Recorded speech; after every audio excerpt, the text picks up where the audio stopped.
Have you ever wondered what games you should keep or you should lose? Find out here at Purge Reviews. So I'm going to go over the Deep Blue, the Captain Returns. This is a 1 to 3 player scenario that they released, Days of Wonder did. And I downloaded the rules and kind of went over it.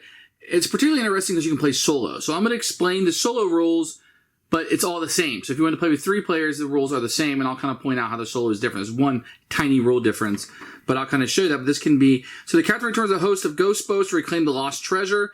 You must also outscore the captain to win the game. Playing against the captain, an automated opponent, solo or even 2 to 3 player game for higher player count fill resulted in a crowded map. So this is going to be a little thing you can make. It kind of helps the game out with lower player counts, and you can play it solo. Setup is going to be just like the normal game, except for I'm going to show you a solo game, and I'll show you the rule differences with the 2 or 3 player game, and you'll take 1 leftover boat for each location. So you take all the starting cards that you're not using, and you're going to get rid of all the gray cards. Let's see here. So gray. Let's see. Gray. So all those cards will be out of the deck, and you'll take these out. And then you have the gold cards that are in here. Now, you can leave as many gold cards as you want. Just realize that the more gold cards that are left in here, the easier it is. So, you might want to take a couple out. Maybe your first time playing, leave them all in. Just kind of see how things go. Then you shuffle this deck up for the captain, and you are ready to start playing. The human player will take his turn just like normal. I'm going to assume that you've watched a review or know how to play Deep Blue, and only going to tell you the differences in this set. So what you're going to do is, as a human player, maybe he'll take his turn as normal, buy some cards, whatever. So after the human player goes, you will draw a card from the captain's deck. Now, if you're playing solo, you will draw 2 cards and do both of those actions. But if you're just doing a 2 or 3 player game, you will only draw 1 card. If it's a gold card, then it will be discarded. The first card from the number 1 over here will be discarded. All of these will move down, and a new card will be placed out. So that's how it's going to happen if a gold card is played.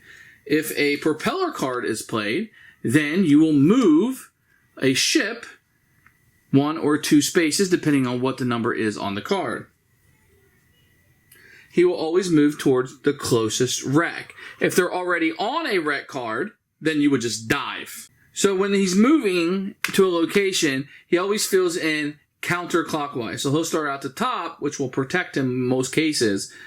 So if I was here already, then he would move down here. So he's always going to go counterclockwise when he's filling in the spots. The captain will never take risks with the bag. So he keeps drawing until either hazard would guarantee a bust. So if you're on your board and you already have 1 blue out, he wouldn't draw again because it could guarantee a bust.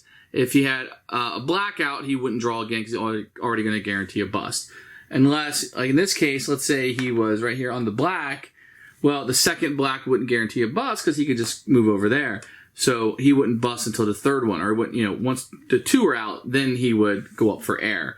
So he's never going to take a risk when he's diving. Doesn't matter what color he scores. All of his scores are going to be passed down together and create 1 score.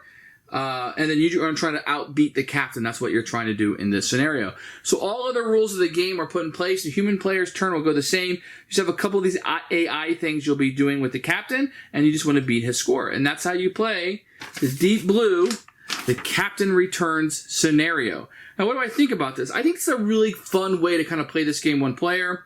You can be manipulated a little bit if you know what the captain wants to do. You want to get him out here, and he's going to be dive. He's always going to be moving towards the higher end of the diving abilities. And the score, and the pressing your luck, he plays it really safe, which if you want to kind of go be more riskier, you can definitely beat him in that way. But it's a great attempt to make this game solo. I don't know if I would buy this game to play it solo in this regard, but if you want to sit down and do a little pressure luck and you wanted the ability to be able to do it, this will definitely accomplish it for you.